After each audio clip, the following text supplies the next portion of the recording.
आज जनाब 31 दिसंबर 2023 का आखिरी दिन। और हम लोग कर रहे हैं यूनिट नंबर 2 एडेक्सल फिजिक्स में। और नया टॉपिक आज से शुरू करने जा रहे हैं। नया टॉपिक का नाम है पोलराइजेशन। पहले पोलराइजेशन पूरा खत्म करेंगे। थोड़ा सा अल्ट्रासाउंड है। अल्ट्रासाउंड का एक ही सवाल है जो पेपर में बार बार आता रहता है, लेकिन पोलराइजेशन एक काफी लंबा टॉपिक है। तो पहली बात ये कि पोलराइजेशन का मतलब क्या होता है। तो पहले पोलराइजेशन का एक मतलब जरा समझे। ये बताइए कि वेव के चैप्टर में हमने पढ़ा है कि वेव या तो ट्रांसवर्स होती हैं या वेव्स लॉन्गिट्यूजनल होती हैं। तो आप हमें बताइए कि लाइट, आपको पता है कौन सी वाली वेव है? लाइट ट्रांसवर्स वेव है। ठीक है। अच्छा, जो लाइट की ट्रांसवर्स वेव है, हम कैसे आपकी बात मान लेंगे लाइट ट्रांसवर्स है और लॉन्गिट्यूजनल नहीं है?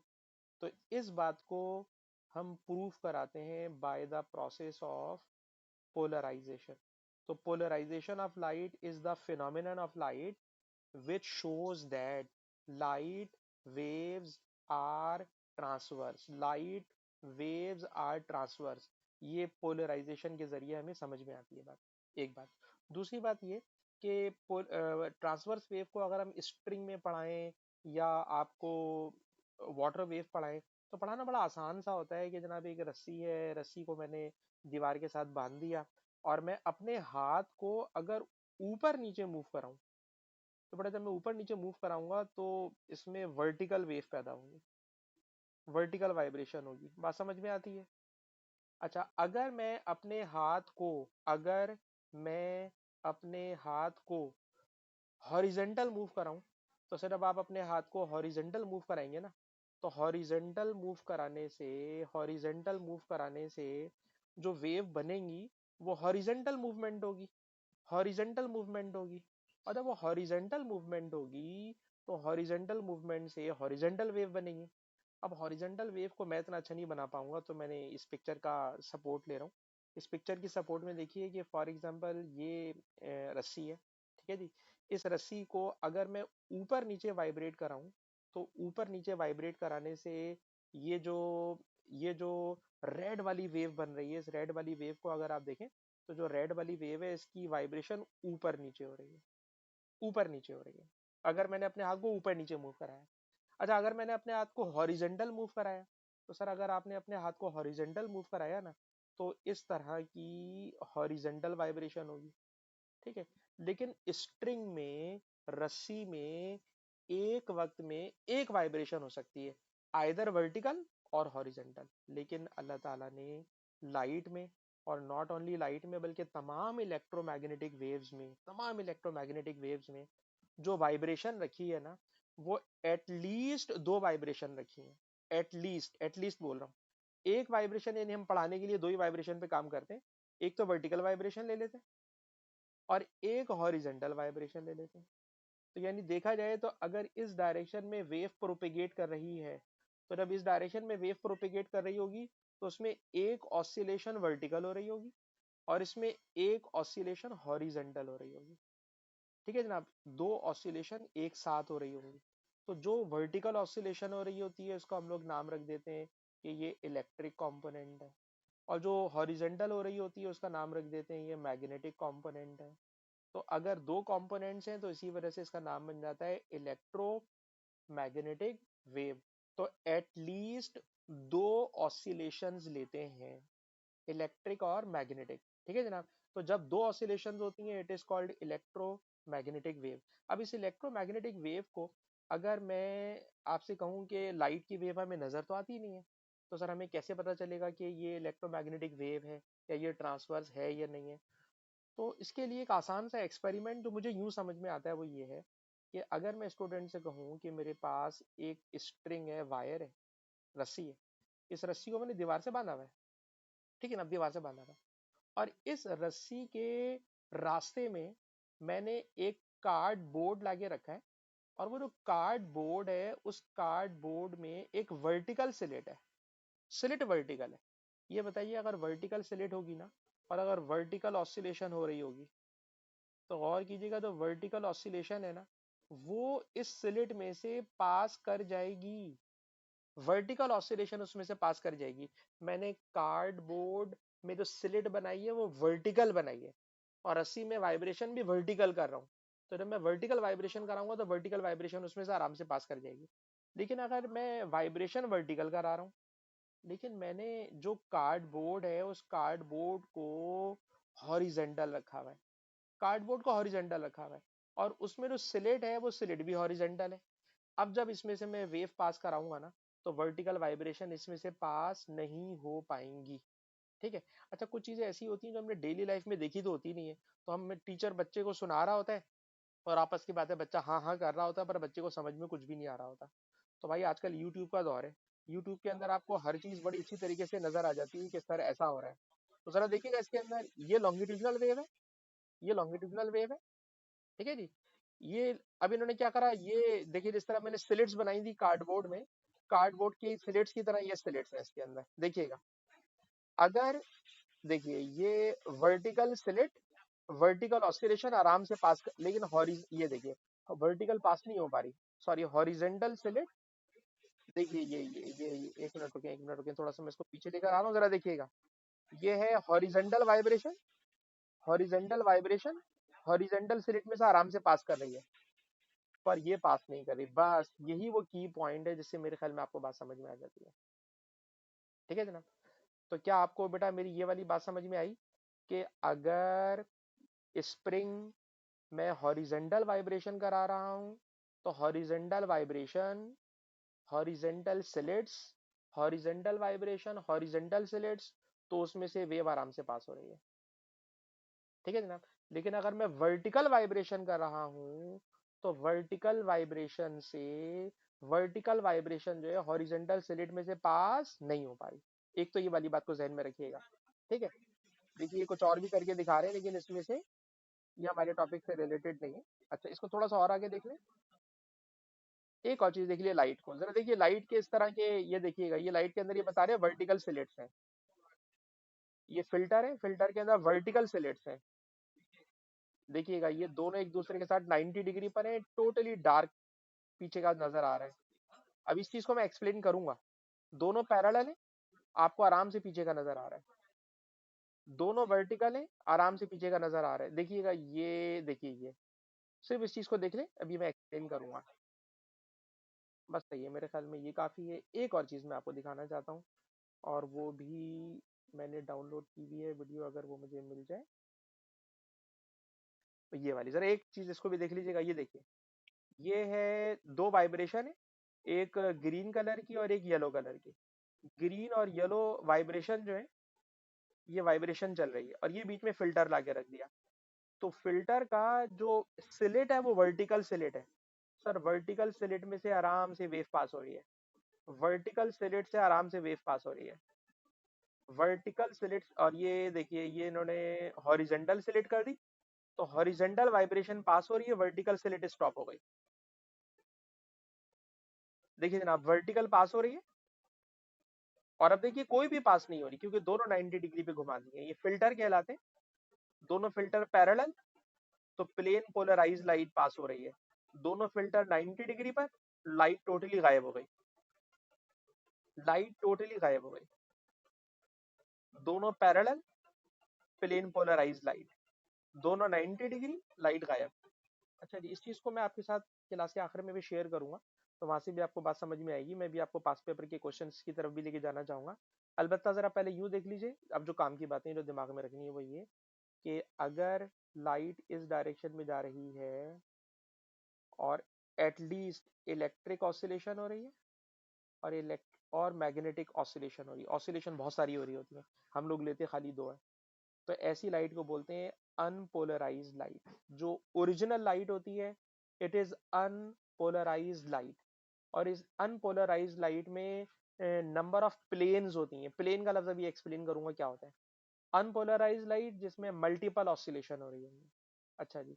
उसके बाद अगर मैंने इसके रास्ते में कोई फिल्टर लाके रख दिया, तो फिल्टर लाके रखने के बाद इसमें देखिए खाली वर्टिकल ऑसिलेशन पास हो रही है, वर्टिकल ऑसिलेशन पास हो रही है, it is vertically polarized light. अगर मैंने हॉरिजेंटल फिल्टर लाके रख दिया, तो हॉरिजेंटल पोलराइज्ड लाइट। ठीक है जनाब। और याद रखिएगा लॉन्गिट्यूडिनल वेव जो होती है उसमें पोलराइजेशन नहीं होती। अच्छा जी, अब जरा इसको देखिएगा बेटा, ये अनपोलराइज लाइट है, ये अनपोलराइज लाइट है जिसमें मल्टीपल ऑसिलेशन हो रही हैं। ये बेटा पोलराइजर है, फिल्टर है, जो अभी आपको इस टीचर ने दिखाया था, ब्लैक कलर की एक शीट थी, इसके अंदर वर्टिकल स्लिट्स हैं, इसमें वर्टिकल स्लिट्स हैं। तो वर्टिकल स्लिट में से वर्टिकल ऑसिलेशन पास हो जाएगी, it is called plane polarise light. ठीक है जी। और जब आप इसको इसी के साथ दूसरा फिल्टर भी लाके रख देंगे, इनको चाहिए था दो एक साथ दिखाते, दो एक साथ दिखाते। इसके अंदर हुआ ये है कि जो पहला इन्होंने फिल्टर लगाया, वो पहले फिल्टर में वर्टिकल ऑसिलेशन हो रही होगी, वर्टिकल स्लिट है, वर्टिकल ऑसिलेशन पास हो गई, तो ये प्लेन पोलराइज लाइट है। प्लेन पोलराइज लाइट के रास्ते में जब दूसरा फिल्टर उन्होंने लाके रखा तो नो लाइट ट्रांसमिटेड हो गई है। अभी सवाल कराऊंगा तो और अच्छा एक्सप्लेन कर दूंगा। अच्छा जी, उसके बाद ये एक और डायग्राम दिखा रहे हैं, ये भी बड़ी अच्छी डायग्राम है। इसके अंदर भी बेटा देखिए तो आपको बात समझ में आएगी कि this is original light, this is original light and this is unpolarize light, जिसमें मल्टीपल ऑसिलेशन हो रही है, जिसमें मल्टीपल ऑसिलेशन हो रही है। तो बेटा जरा देखिएगा, ये लाइट का कोई सोर्स है, इस लाइट के सोर्स से जो लाइट पैदा हो रही है इट इज ओरिजिनल लाइट। जब ये ओरिजिनल लाइट हमने इस फिल्टर से पास नहीं की तो इसके अंदर मल्टीपल ऑसिलेशन हो रही हैं। उन मल्टीपल ऑसिलेशन के रास्ते में बेटा जब मैंने लाके पहला फिल्टर लाके रखा तो पहले फिल्टर से सिर्फ वर्टिकल ऑसिलेशन पास कर पाएंगे। जब वर्टिकल ऑसिलेशन पास कर रही हैं तो it is called plane polarized light, plane polarized light. ठीक है जी। और दूसरा फिल्टर भी इन्होंने उसी के पैरेलल लाके रखा है, तो it remain plane polarized light. लेकिन अगर इस दूसरे वाले फिल्टर को इन्होंने 90 डिग्री के एंगल पे रोटेट कर दिया तो ऑब्वियसली नो लाइट पास होगी। तो ये वाली बात अभी मैं एक्सपेरिमेंट से भी आपको समझा चुका हूँ। अच्छा जी, इसके बाद बेटा ये ग्राफ है, इस ग्राफ को भी जहन में रखिएगा। ये ग्राफ किस चीज को शो कर रहा है? अगर आप मैथ की स्टूडेंट है बेटा, बायो की स्टूडेंट है? हादिया बायो की स्टूडेंट है, अच्छा। क्योंकि अगर आप मैथ की स्टूडेंट होती ना तो हम आपको एक फार्मूला समझाने की कोशिश करते जो कैम्ब्रिज बोर्ड की फिजिक्स में है। और वो फार्मूला ये कहता है कि लाइट की इंटेंसिटी, जब लाइट पास होती है किसी पोलराइजर फिल्टर में से तो उसकी इंटेंसिटी कॉस स्क्वायर थीटा पे डिपेंड करती है। तो ये जो ग्राफ बना हुआ है ना ग्रीन कलर का, ये ग्राफ कॉस स्क्वायर थीटा का ग्राफ है। कॉस स्क्वायर थीटा के ग्राफ का मतलब जब दोनों फिल्टर एक दूसरे के साथ 0 डिग्री के एंगल पर होंगे, 0 डिग्री के एंगल पर, क्या मतलब पहला फिल्टर भी और दूसरा फिल्टर भी दोनों एक दूसरे के पैरेलल है।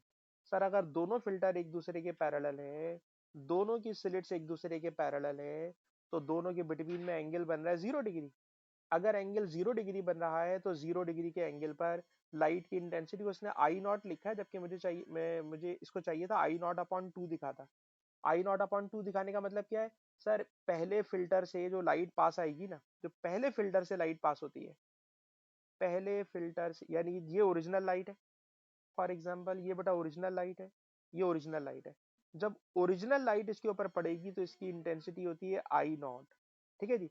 अच्छा, जब ये लाइट ओरिजिनल होती है तो आपको याद है इसके अंदर मल्टीपल ऑसिलेशन हो रही होंगी, बहुत सारी इंटेंसिटीज होंगी। ठीक है जनाब। लेकिन जब ये लाइट पास करती है पहले फिल्टर से तो इसमें से एक कंपोनेंट गायब हो जाता है, एक कंपोनेंट रह जाता है, तो इंटेंसिटी बेटा आधी हो जाती है। तो इसको शुरू करना चाहिए था हाफ इंटेंसिटी से। ये जबकि बात है जब पहला फिल्टर से लाइट पास हो चुकी है, it is plane polarise light. अब जब ये लाइट दूसरे फिल्टर पे पड़ रही है तो अगर दूसरे फिल्टर ने एंगल 0 डिग्री का बनाया हुआ है, 0 डिग्री का एंगल बनाया हुआ है, तो सर जो लाइट बाहर निकलेगी ना उसकी intensity will remain I not upon two. लेकिन अगर मैं इस दूसरे फिल्टर को घुमाना शुरू कर दूं, दूसरे फिल्टर को घुमाना शुरू कर दूं, जब आप 45 डिग्री के एंगल पे घुमाओगे तो लाइट और हल्की हो जाएगी। और 90 डिग्री के एंगल पे घुमा दिया, यानी दूसरा फिल्टर, फिल्टर नंबर वन ने लाइट की इंटेंसिटी आधी की भी थी। अगर फिल्टर नंबर टू, बेटा ये जो एंगल है ना, ये एंगल फिल्टर नंबर टू का लेते हैं, फिल्टर नंबर वन से फिल्टर नंबर टू के बिटवीन का एंगल लेते हैं। जब बिटवीन का एंगल लेते हैं तो बिटवीन का एंगल जब 90 डिग्री पर पहुंचता है तो इंटेंसिटी जीरो हो जाती है। तो एक्स एक्सिस के ऊपर वैल्यू आ गई है। और जब ये दोबारा घूम के 180 डिग्री पर पहुंचता है तो 180 डिग्री पे पहुंचकर का मतलब होता है दोबारा पैरेलल हो गया। 0 डिग्री 180 डिग्री दोनों का मतलब पैरेलल ही होना होता है। तो आपको ये बात जहन में बिठानी है कि दूसरा फिल्टर जब 90 डिग्री के एंगल पर होता है, 270 डिग्री के एंगल पर होता है, तो लाइट की इंटेंसिटी जीरो हो जाती है। जब दूसरा फिल्टर 90 डिग्री पर होता है या 270 डिग्री पर होता है, तो जो लाइट की इंटेंसिटी होती है वो जीरो पर आ जाती है। लेकिन अगर दोनों फिल्टर एक दूसरे के पैरेलल है या 180 डिग्री के एंगल पर है, तो 0 डिग्री होना या 180 डिग्री होना दोनों का सेम मतलब है। तो 0 पर भी आपको इंटेंसिटी आधी मिल रही होगी, क्योंकि पहला जो फिल्टर है उसने इंटेंसिटी वैसी आधी खा गया होगा। तो जो रिमेनिंग इंटेंसिटी मिलेगी obviously it will be half value, तो वो आधी ही वैल्यू आपको मिल रही होगी। ठीक है जी। अच्छा, इस चीज को जहन में रखना है। इसके बाद एक बहुत मुश्किल टॉपिक शुरू होगा जो बाज़ों का टीचर पढ़ाते भी नहीं है, लेकिन पेपर में आता है। It is called Brewster law. तो अगर आपने कॉलेज में पोलराइजेशन का टॉपिक पढ़ा हुआ है हादिया, तो क्या आप मुझे बताएंगे आपने ब्रेस्टर लॉ का टॉपिक पढ़ा है? बेटा हादिया, आपने पोलराइज अच्छा, पोलराइजेशन भी आपने नहीं पढ़ा है, ठीक है जी। तो पोलराइजेशन में जो सबसे मुश्किल टॉपिक है वो ब्रेस्टर लॉ है। तो मैं आपको खैर ब्रेस्टर लॉ भी कराऊंगा, लेकिन जब इसकी बारी आएगी तब। अभी मैंने जितनी बातें की हैं ये बिल्कुल पोलराइजेशन की बेसिक्स हैं। और इन बेसिक्स को लेकर जो मैंने आज आपके लिए शीट बनाई है, मैं तो आपको शीट पे ले जाना चाहूंगा। आ जाते हैं हम लोग शीट पर। लेकिन ये शीट मैंने उस दिन निकाल के रखी थी जब हमने क्लास प्लान की थी। और उस दिन जो है आपको याद होगा कि आपके यहाँ लाइट का इशू रहा। तो देख लीजिए हम पाकिस्तान में किस तरह के हालात के अंदर टीचिंग कर रहे होते हैं, ठीक है। अरे चले जी, अब आप आ जाइए यहाँ से। सबसे पहला क्वेश्चन है बेटा यहाँ पर, ये लिखा हुआ है जी क्वेश्चन नंबर 20। क्वेश्चन नंबर 20 है, light can be modelled as a wave. ठीक है जनाब। लाइट के बारे में और ये भी बता दूं मैं आपको, जब आप यूनिट 2 पढ़ रहे हो तो यूनिट 2 के अंदर आपको पता होगा, यूनिट 2 के अंदर क्वांटम फिजिक्स भी है। और क्वांटम फिजिक्स कहती है कि लाइट वेव नहीं है, बल्कि लाइट पार्टिकल है जिसका नाम फोटोन है। जहन में रखिएगा। अलबत्ता अभी हम लोग लाइट को वेव मान के चल रहे हैं। तो लिखा हुआ है जनाब, लाइट जो है उसको वेव मानते हैं। तो ये कह रहे हैं कि किस तरह लाइट ट्रांसमिट होती है एज अ ट्रांसवर्स वेव, इसके ऊपर आपने कमेंट्री करनी है। ठीक है जी। तो क्या कमेंट्री होगी, तो बड़ा प्रॉपर वर्डिंग में हम इसको लिखना चाहेंगे कि पहली बात लाइट है क्या। तो अभी मैंने आपको शुरू में बताया, बिल्कुल शुरू के लेक्चर में पढ़ाया कि light is an electromagnetic wave. अच्छा, इलेक्ट्रोमैग्नेटिक वेव की डेफिनेशन बचपन से क्या पढ़ते हुए आ रहे हैं वो बताइए, ताकि मैं इस चीज को भी कनेक्ट कर सकूं उसके साथ। हाँ बेटा हादी, आपके ख्याल में इलेक्ट्रोमैग्नेटिक वेव क्या होती है जो आईजीसीएसई लेवल पे पढ़ाते हैं हम लोग? ऐसी वेव जिसको ट्रैवल करने के लिए मीडियम की जरूरत नहीं होती। ठीक है जी, बचपन से ये पढ़ते हुए आ रहे हैं। ऐसी वेव जिसे ट्रैवल करने के लिए मीडियम की जरूरत नहीं होती, उसे कहते हैं इलेक्ट्रोमैग्नेटिक वेव। ठीक है। सूरज से लाइट जमीन तक आ रही है। सूरज से जब जमीन तक लाइट आ रही है, तो सूरज से जो जमीन तक लाइट आ रही है, बीच में कोई मीडियम नहीं है, वैक्यूम है। वैक्यूम में से लाइट जमीन तक कैसे आ रही है? तो मैं कहूंगा लाइट इज इलेक्ट्रोमैग्नेटिक वेव, क्योंकि लाइट इलेक्ट्रोमैग्नेटिक वेव है, इसलिए विदाउट मीडियम वो जमीन तक ट्रेवल करके आ रही है, वरना रास्ते में कोई मीडियम नहीं है। ठीक है जी। तो पहली बात तो ये लिखोगे कि लाइट इलेक्ट्रोमैग्नेटिक वेव है, number one. Number two, electromagnetic wave में फर्दर आगे लिखोगे, it is transverse having two. Two के बजाय ज्यादा बेहतर है कि हम डायरेक्ट लफ्ज लिख दें, having electric and magnetic oscillations. जब इसका नाम इलेक्ट्रोमैग्नेटिक है, electric and magnetic oscillations, magnetic field oscillations. ठीक है जनाब। वो जो उसमें ऑसिलेशन हो रही है, उस ऑसिलेशन में एक का नाम रख देते हैं इलेक्ट्रिक, दूसरे का नाम रख देते हैं मैग्नेटिक। ठीक है जनाब। और ये दोनों जो ऑसिलेशन हैं ये कैसी हैं? तो लिखेंगे these oscillations are mutually perpendicular as well as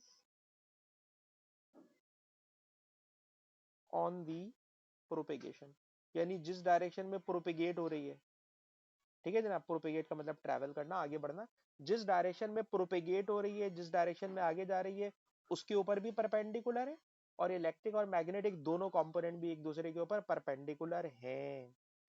अब देखते हैं कि हमारा टैबलेट मेरी राइटिंग पकड़ पाता है या नहीं। जबरदस्त जनाब, पकड़ ली इसने मेरी राइटिंग।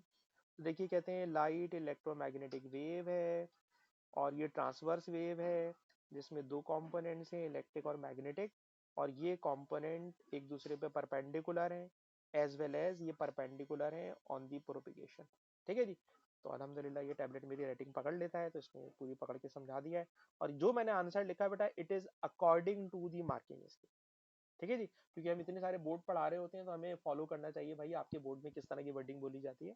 तो ये उसी के अकॉर्डिंगली बेटा मैंने पूरा आंसर लिखा है, और इसमें कोई ऐसी मुश्किल बात नहीं है जिसको आप समझने में परेशान हो, आप आराम से ये सवाल कर सकते हैं। ठीक है जी। अच्छा जी, उसके बाद आ रही है क्वेश्चन नंबर 21। अच्छा, मैंने नीचे आंसर ये लिखा हुआ था, ये है मैंने खामखा में दोबारा अपनी यहाँ राइटिंग में लिखा। ये जी मैंने मार्किंग स्कीम में से कॉपी पेस्ट मारा हुआ है। लाइट इलेक्ट्रोमैग्नेटिक वेव है, लाइट की ऑसिलेशन इलेक्ट्रिक और मैग्नेटिक है, और ये ऑसिलेशन एक दूसरे भी पे परपेंडिकुलर है, एज वेल एज जिस डायरेक्शन में एनर्जी ट्रांसफर हो रही है उसकी भी परपेंडिकुलर है। ठीक है जी। तो मेरे जहन में नहीं रहा, ये मैंने नीचे कॉपी पेस्ट मारा है। अच्छा जी, क्वेश्चन नंबर 21 में आ जाए। क्वेश्चन नंबर 21 इतना आसान है कि हादिया मुझे आराम से आंसर कर सकती है। हादिया मुझे बताइए कि इलेक्ट्रोमैग्नेटिक वेव ट्रांसवर्स है, ये बात आपको वेव की किस प्रॉपर्टी से डेमोस्ट्रेट करा सकते हो? Diffraction, interference, polarization. जबरदस्त, ये बहुत ही आसान सा सवाल है। ठीक है जी। डिफ्रैक्शन और इंटरफेरेंस जो है लाइट की खाली वेव नेचर को शो करते हैं, अलबत्ता पोलराइजेशन जो है शो करती है कि लाइट की जो नेचर है वो ट्रांसवर्स है। ठीक है जी। तो एग्जाम के सवाल कर रहे हैं ताकि आपको आइडिया हो जाए कि पेपर में क्वेश्चन आता है किस तरह से। अब आ जाइए जनाब इसके ऊपर, जो मेरे ख्याल में ये सवाल आपके ऊपर भारी पड़ सकता है। ठीक है जी। क्वेश्चन नंबर 23, क्वेश्चन नंबर 23 में क्या हो रहा है, तो जरा क्वेश्चन नंबर 23 सुनिए। कहते हैं जनाब ये लाइट है, बताइए जो लाइट आ रही है बल्ब में से, तो जाहिर सी बात है वो होगी अनपोलराइज्ड लाइट। ठीक। अनपोलराइज्ड लाइट का मतलब हैविंग मल्टीपल ऑसिलेशन, और मल्टीपल ऑसिलेशन का मतलब at least to oscillations, electric oscillation and magnetic oscillation. ठीक है जी। अच्छा, उस कह रहे हैं जनाब के planes of polarization are initially parallel, तीनों पहले पैरेलल है, तीनों एक्स वाई जेड तीनों पैरेलल है। ये एक्स है बेटा, फॉर एग्जांपल ये एक्स का पॉइंटर है, और ये फॉर एग्जांपल वाई का है, और फॉर एग्जांपल ये जेड का है। ठीक है। और ये जो मैं लाइन बना रहा हूँ ये इसकी एक्सिस ऑफ पोलराइजेशन है। एक्सिस ऑफ पोलराइजेशन का मतलब कि लाइट इस डायरेक्शन में इसमें से आराम से पास हो सकती है। ठीक है जी। अच्छा, हुआ बेटा ये कि ये बताइए मुझे कि जब लाइट इंसिडेंट हुई इस पहले फिल्टर पर, तो इस पहले फिल्टर एक्स में से जब लाइट पास होगी, तो लाइट की जो इंटेंसिटी है वो एक्स से पास होने के बाद, एक्स से पास होने के बाद एक्यूरेट 50% हो जाती है, यानी आधी लाइट उसमें एब्जॉर्ब हो जाती है, आधी लाइट इसमें से पास हो जाती है। ठीक है, लाइट पहले ही आधी हो चुकी है। ठीक है जी। अच्छा, अब क्वेश्चन क्या है, जरा क्वेश्चन को तवज्जो के साथ पढ़िएगा। पहले तो सब ये पैरेलल थे। ठीक है जी। अब क्वेश्चन में क्या क्या रहे, कह ये रहे हैं कि पहले the polarization are initially parallel, सब पैरेलल है। कह रहे filter Y is rotated by 45 degree, 45 degree के ऊपर हमने उसको रोटेट कर दिया, 45 डिग्री के ऊपर रोटेट कर दिया था, 45 डिग्री के ऊपर रोटेट कर दिया। ठीक है ना, 45 डिग्री पे रोटेट किया। तो कह रहे filter Z is then rotated clockwise and the intensity of light emerging from Z is measured. ठीक है जनाब, इन्होंने इसे 45 डिग्री के ऊपर रोटेट कर दिया है, 45 डिग्री के ऊपर रोटेट कर दिया। ठीक है जी। अच्छा जी, कह रहे हैं which angle of rotation of Z will result in the lowest intensity of light. अब Z को मैं कितना घुमा दूं, मैं Z को कितना घुमा दूं कि लाइट की इंटेंसिटी जनाबे अली कितनी हो जाए, लोएस्ट वैल्यू पर पहुंच जाए, लाइट की इंटेंसिटी लोएस्ट वैल्यू पर पहुंच जाए। ठीक है जी। अब Z को घुमाना है, अब Z को सर कैसे घुमाएं, तो भाई जरा गौर से सुनिएगा। कह रहे हैं जब आपने Y को 45 डिग्री पे घुमा चुके हो, ठीक है ना, Y को 45 डिग्री पे घुमा चुके हो, तो Z को पहले 45 डिग्री पे घुमाओ, ताकि एटलीस्ट ताकि एटलीस्ट वो वाई के पैरेलल हो जाए।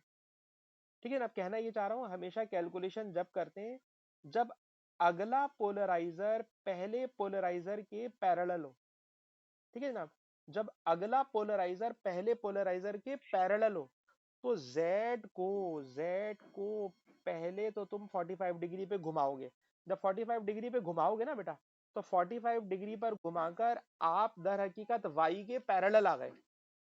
ठीक है ना? Z को घुमाया 45 है, लेकिन आप Y के साथ क्या आ चुके हैं? पैरेलल आ चुके हैं। गौर से सुनिएगा, Z को पहले 45 डिग्री घुमाओगे, 45 डिग्री घुमाकर आप Z को Y के पैरेलल लेकर आओगे।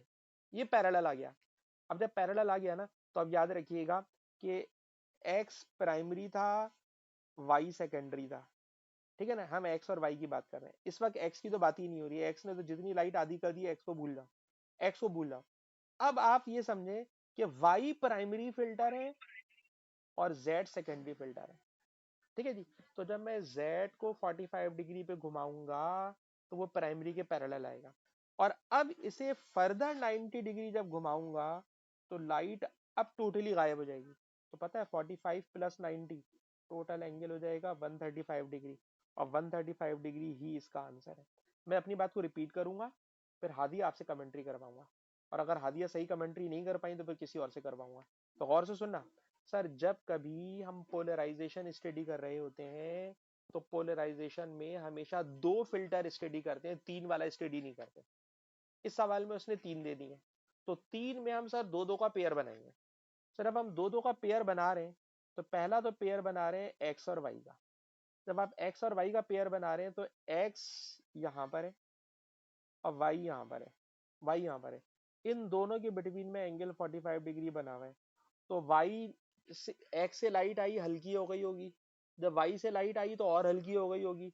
पर हमें एक्स से अब कोई इंटरेस्ट नहीं है, हमारा मेन ऑब्जेक्टिव है जेड। जेड को कितना घुमाए? तो गौर से सुनिएगा, इतनी लंबी नहीं सुनाइएगा बेटा हादिया, मुझे सिर्फ इतनी सी बात आपने सुनानी है कि सर वाई और जेड में से वाई प्राइमरी है, जेड सेकेंडरी है। तो पहले तो मैं सर वाई और जेड को एक दूसरे के पैरेलल लाने की कोशिश करूंगी। पैरेलल लाने के लिए जेड को पहले 45 डिग्री पे घुमाऊंगी ताकि वो वाई के पैरेलल हो जाए। जब पैरेलल हो गया ना, तो पैरेलल का मतलब 0 डिग्री का एंगल हो गया। अब इस 0 डिग्री के एंगल को फर्दर 90 डिग्री आगे लेके जाऊंगी तो टोटल बन जाएगा 135, क्योंकि मुझे पता है cos 90 के ऊपर इंटेंसिटी 0 हो जाती है। अभी मैंने आपको ग्राफ ऊपर दिखाकर आया हूँ। ऊपर बेटा मैंने आपको एक ग्राफ दिखाया था, वो ग्राफ अगर आपको याद हो तो ग्राफ इस शक्ल का था, और इस शक्ल की ग्राफ मैंने बताया था ये 0 है, ये 90 है।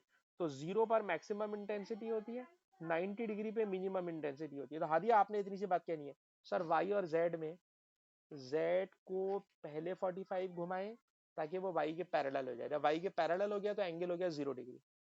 अब मुझे 90 डिग्री आगे जाना है ताकि लाइट 0 हो जाए। तो 45 plus 90 it will be total 135 degree. देखिए हादिया आप हमें क्या समझा सकती हैं बेटा? हादिया कोशिश कीजिए। 90 इसलिए ऐड करेंगे कि लाइट उस वक्त टोटली गायब हो जाती है जब दो फिल्टर्स के दरमियान एंगल 90 डिग्री का एंगल बनता है। लाइट उस वक्त टोटली गायब हो जाती है जब दो फिल्टर्स के दरमियान एंगल 90 डिग्री का बनता है। आप इस वाली थ्योरी पे वापस आइए, जरा सुनिएगा, जरा सुनिएगा। ये देखिए मैं आपको दो तरह से समझाना चाहूंगा। पहले तो जरा ये वाला देखिए, जरा ये वाला देखिए। ये बताइए सर, ये जो लाइट है ना बेटा, हादिया मेरे साथ साथ बोलिएगा जो मैं पूछूं। बताइए ये वाली लाइट पोलराइज्ड है अनपोलराइज्ड है? इसके अंदर मल्टीपल ऑसिलेशन होनी है। ठीक है सर, ये फिल्टर नंबर 1 है, इसको मैं बोलूंगा प्राइमरी फिल्टर। ठीक है, प्राइमरी फिल्टर इस वक्त ऐसा है, वर्टिकल है, तो इसमें से वर्टिकल ऑसिलेशन पास हो सकती है, खाली वर्टिकल ऑसिलेशन पास होंगी। जब वर्टिकल ऑसिलेशन पास होंगी तो इस लाइट को मैं बोलूंगा it is plane polarise light. ठीक है जनाब, plane polarise light. Plane polarise light के बाद जब मैं दूसरा फिल्टर लाके रखूंगा it is secondary filter. Sir primary filter से सेकेंडरी फिल्टर जब 90 डिग्री का एंगल बनाता है तो लाइट टोटली कट ऑफ हो जाती है। लाइट टोटली कट ऑफ कब होती है? जरा ये वाला सेंटेंस लिखिए बेटा, लिखिएगा, पहले लिख लें। व्हेन सेकेंड फिल्टर या secondary filter, when second filter में rotated at 90 degree light totally cut off when second filter rotated at 90 degree. जब सेकंड फिल्टर 90 डिग्री पे रोटेट करोगे तो लाइट टोटली गायब हो जाएगी। लाइट टोटली जब गायब होती है जब दूसरा फिल्टर 90 डिग्री का एंगल बनाता है। ठीक है बेटा, देखिए यहाँ पे ये बात लिखी हुई भी है नोट्स में कि जब दोनों की एक्सिस 90 डिग्री पर होंगी तो लाइट गायब हो जाएगी। जब लाइट पहले फिल्टर से पास करके दूसरे फिल्टर पे आएगी, अगर दूसरा फिल्टर आपने 90 डिग्री पे लगा दिया तो लाइट टोटली गायब हो जाएगी। अब जरा इस वाले ग्राफ को बेटा देखो, इस वाले ग्राफ को बेटा देखो, ये जो एक्स एक्सिस के ऊपर एंगल लिखे हुए हैं, ये एंगल किस चीज को शो कर रहे हैं? सर ये एंगल शो कर रहे हैं दूसरे फिल्टर का पहले फिल्टर के साथ एंगल। जब पहले फिल्टर के साथ एंगल 0 डिग्री है तो लाइट की इंटेंसिटी मैक्सिमम है। जब दूसरे फिल्टर ने 90 डिग्री का एंगल बनाया तो लाइट गायब। 180 डिग्री पे दोबारा मैक्सिमम, 270 पे दोबारा गायब, 360 पे दोबारा मैक्सिमम। ठीक है जी, तो मुझे बेटा ये बताइए दूसरे फिल्टर को कितने एंगल पर घुमाते हैं कि लाइट टोटली गायब हो जाए? 90 डिग्री के एंगल पे। ठीक है बेटा, ये बहुत सारे सवाल करेंगे, आपको इंशाल्लाह याद करा दूंगा, टेंशन नहीं लीजिएगा। अच्छा जी, अभी इधर आ जाए। अब आप ये देखिए बेटा, मैंने इसमें भी क्या करा, सर आपने किया ये कि फिल्टर एक्स को भूल जाए। अभी सिर्फ हमारा सवाल है फिल्टर वाई और जेड। ठीक है ना, तो मैंने क्या करा, पहले फिल्टर वाई 45 पे पहले से बैंड हुआ है, तो जेड को भी पहले रोटेट कराऊंगा 45 पे। 45 पे रोटेट करा के मैं क्या करना चाह रहा हूँ ताकि फिल्टर वाई और जेड पैरेलल हो जाए। तो 45 पे तो रह गया पैरेलल हुआ है, फिर फर्दर कितना घुमाऊंगा 90 डिग्री, क्योंकि 90 डिग्री पे लाइट टोटली गायब हो जाती है। तो टोटल एंगल 135 होगा। अब बेटा कुछ भी बोल के बताइए जो आपके समझ में आया।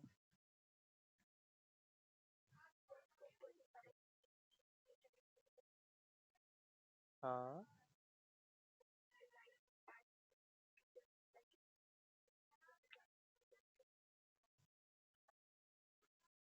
मिनिमम हो जाए, टोटली गायब ही हो जाती है, ये टोटली गायब हो जाती है। ठीक है जी, तो ये ग्राफ हमने जहन में रखना है कि 0 डिग्री पर मैक्सिमम लाइट होती है जब दूसरा फिल्टर पहले फिल्टर से 90 डिग्री का एंगल, सॉरी 0 डिग्री का बनाता है। 90 पे मिनिमम होगी, फिर 180 के ऊपर मैक्सिमम हो जाएगी, फिर 270 पर। तो ये ग्राफ बार बार अभी आएगा तो और एक्सप्लेन हो जाएगा। ठीक है जी, तो आई थिंक 135 समझ में आ गया होगा। और थोड़ा सा आगे चले बेटा, और आगे चले।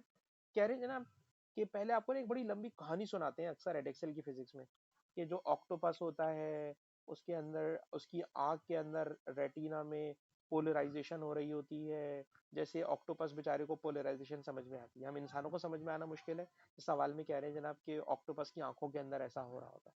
ठीक है, तो ये लंबी कहानी सुना रहे हैं, इस लंबी कहानी को साइड में करें। इतनी सी बात पूछ रहे हैं, what is meant by polarisation of light? Polarisation of light का मतलब क्या है? ठीक है जी, 2 मार्क का क्वेश्चन है असल में। और यकीनन मैंने नीचे कॉपी पेस्ट मारा होगा और मैं सारी बातें समझा चुका हूँ, तो मैं आपको अब अंडरलाइन करके समझा सकता हूँ। जरा सुनना बेटा, पोलराइजेशन ऑफ लाइट वो फिनोमिनन है जिसमें लाइट की ऑसिलेशन को हम सिंगल प्लेन में लेकर आ जाते हैं। ये जो सिंगल प्लेन का लफ्ज है ना, ये भी बच्चों को तंग करता है, सर सिंगल प्लेन का क्या मतलब है? ठीक है, तो जरा सिंगल प्लेन का मतलब सुनना। अगर आप मैथ की स्टूडेंट होती तो शायद प्लेन और जल्दी समझ में आ जाता, लेकिन जरा समझना बेटा, ये बताओ, ये एक्स एक्सिस, ये वाई एक्सिस, याद रखना एक्स एक्सिस वाई एक्सिस से मिलकर जो सरफेस बनती है ना, उस सरफेस को कहते हैं plane. X axis Y axis को मिलाकर जो चीज बनती है इट इज कॉल्ड प्लेन। ठीक है, तो जिसमें दो एक्सिस होंगी इट इज कॉल्ड प्लेन। ठीक है जी, और जिसमें 3 एक्सिस हो जाएंगी, 3 एक्सिस होती हैं क्या? तो सर जिस तरह हम एलईडी देखते हैं, स्क्रीन देखते हैं, तो एलईडी की स्क्रीन पे हम जो पिक्चर देख रहे होते हैं वो 2D होती है। ठीक है, लेकिन ऑब्वियसली आपको पता है कि 3D इमेजेस भी अब हम देख सकते हैं। तो 3D के अंदर क्या होता है कि सर जो ऑब्जेक्ट होता है हमें लगता है कि वो टीवी की स्क्रीन से बाहर निकल कर आ गया।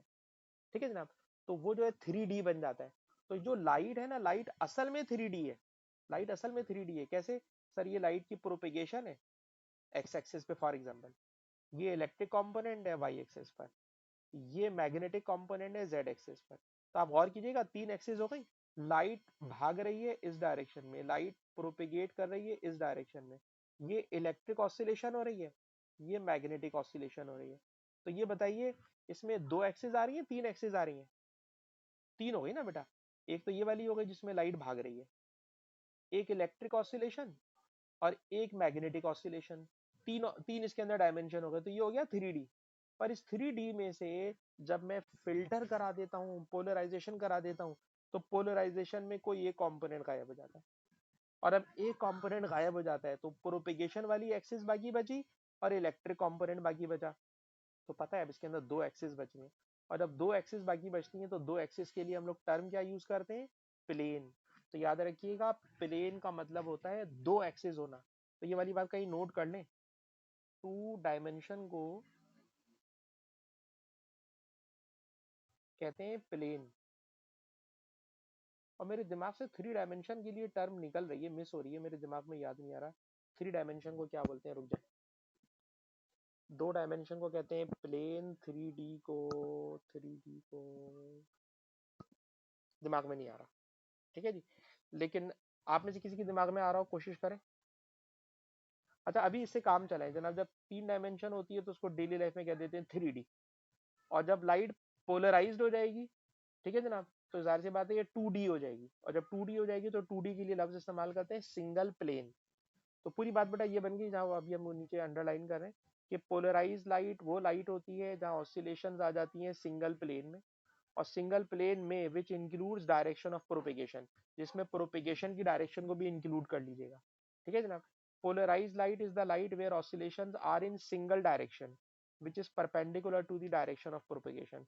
तो ये और करके, और का मतलब आप समझते हो या तो ऊपर वाली बात लिख लें या नीचे वाली बात लिख लें। तो मेरे ख्याल में मुझे तो ऊपर वाली बात ज्यादा अच्छी लग रही है, तो ये वाली बात लिख लीजिएगा। ठीक है जनाब। तो क्या ये वाली बात समझ में आती है बेटा हादिया, कि पोलराइज लाइट वो लाइट होती है जिसमें ऑसिलेशंस सिंगल प्लेन में आ जाती हैं, और उस सिंगल प्लेन का मतलब 2D में आ जाती हैं।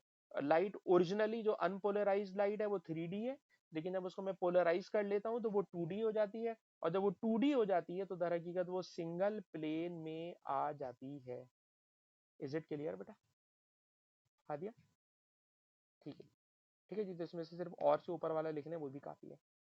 अच्छा जी, अब जरा इस पर आ जाए। इसके अंदर क्या करना चाह रहे हैं, ये भी 6 मार्क का क्वेश्चन है, और आपको पता है ये इंडिकेटिव क्वेश्चन कहलाता है, जिसमें बहुत सारी इंग्लिश लिखनी होती है। ठीक है जी। अब इसके अंदर हो क्या रहा है, तो पहले जरा कहानी सुनिए। कह रहे हैं कि स्टूडेंट, पहले कहानी सुनिएगा, असल में बात काम की वही है, 180 डिग्री टू 270 डिग्री वाली। जरा सुनिए। एक स्टूडेंट है, वो लैपटॉप की स्क्रीन को देख रहा है पोलराइजिंग फिल्टर लगाकर। ठीक है जनाब। अच्छा, शुरू में स्क्रीन उसको नॉर्मल ब्राइटनेस पे नजर आ रही है। ठीक है, नॉर्मल ब्राइटनेस पे नजर आ रही है। उसके बाद उसने रोटेट करना शुरू कर दिया फिल्टर को 90 डिग्री पर, और उसने ऑब्जर्व किया कि स्क्रीन डार्क हो गई है। तो ये वाली बात तो अभी भी आप पढ़ चुके होंगे सर, जब हम फिल्टर लगा लेते हैं और फिल्टर को 90 डिग्री पे रोटेट कराते हैं, तो फिल्टर को जब 90 डिग्री पे रोटेट कराएंगे तो लाइट टोटली कट ऑफ हो जाएगी। ठीक है जी, ये बात हमें पता है। अच्छा, ये तो इन्होंने कहानी सुनाई है। असल सवाल क्या है सर, क्वेश्चन असल में ये है कि what the student observe as he gradually rotates the filter to 180 degree then to 270 degree. ठीक, तो ये वाली बात याद रखिएगा, जो अभी मैंने ऊपर आपको ग्राफ दिखाया था, कि ग्राफ में जो लाइट का बिहेवियर 0 डिग्री से 180 डिग्री तक है, 0 डिग्री से 180 डिग्री तक है, याद कीजिएगा। 0 डिग्री पर मैक्सिमम इंटेंसिटी, 90 पे जीरो, और 180 पे अगेन मैक्सिमम। तो ग्राफ की शक्ल, जो ग्राफ 0 से 180 डिग्री तक का बनता है, बिल्कुल वही ग्राफ दोबारा रिपीट हो जाता है, दोबारा रिपीट हो जाता है 180 से 360 तक। तो जो एक्सप्लेनेशन आप 0 से 180 डिग्री तक के लिए दोगे, वही एक्सप्लेनेशन 180 से 360 डिग्री तक है। ठीक है, 180 से 360 डिग्री तक है। और ये एक्सप्लेनेशन आपसे कहाँ से मांग रहे हैं, 180 से 270 डिग्री तक मांग रहे हैं। तो ये दर हकीकत आपसे 0 से 90 वाली एक्सप्लेनेशन पूछ रहे हैं। तो याद है 0 डिग्री का मतलब क्या था सर? 0 डिग्री का मतलब था ये दोनों फिल्टर एक दूसरे के पैरेलल हो गए, दोनों फिल्टर एक दूसरे के पैरेलल होंगे।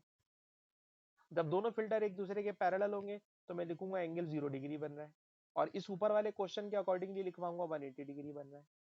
फिर मैं क्या करूंगा बेटा, ये जो सेकंड फिल्टर है इसको घुमाना शुरू करूंगा। जैसे जैसे घुमाना शुरू करूंगा तो लाइट की इंटेंसिटी, याद कीजिएगा, कम होना शुरू हो जाएगी। यहाँ पर भी बोलेंगे लाइट की इंटेंसिटी कम होना शुरू हो जाएगी। और जब 270 डिग्री पर पहुंचेंगे तो लाइट टोटली गायब हो जाएगी।